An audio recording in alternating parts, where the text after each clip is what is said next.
সাহারা সিটির জমিতে গড়ে উঠেছে নতুন বিধানসভা।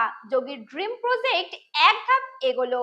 2 বছর খোঁজাখুঁজির পর লখনৌয়ের গোমতীনগর এক্সটেনশনের সাহারা সিটির 245 একর জমিকে নতুন বিধানসভা ভবনের জন্য চূড়ান্তভাবে বেছে নেওয়া হয়েছে।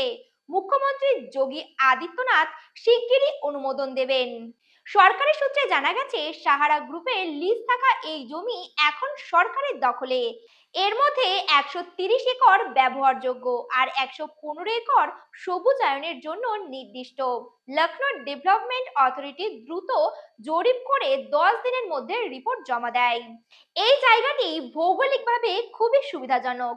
মুখ্যমন্ত্রীর বাসভবন, বিধায়ক আবাসন, হজরতগঞ্জ, শহীদ পথ, মেট্রো স্টেশন ও বিমানবন্দর সব জায়গায় সহজ যোগাযোগ।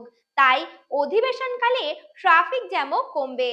2023 সালে নতুন সংসদ ভবন উদ্বোধনের পর থেকেই নতুন বিধানসভা তৈরির পরিকল্পনা গতি পায়। নকশার পরামর্শদাতা হিসেবে নিয়োগ করা হয় এইচপিসি ডিজাইনকে।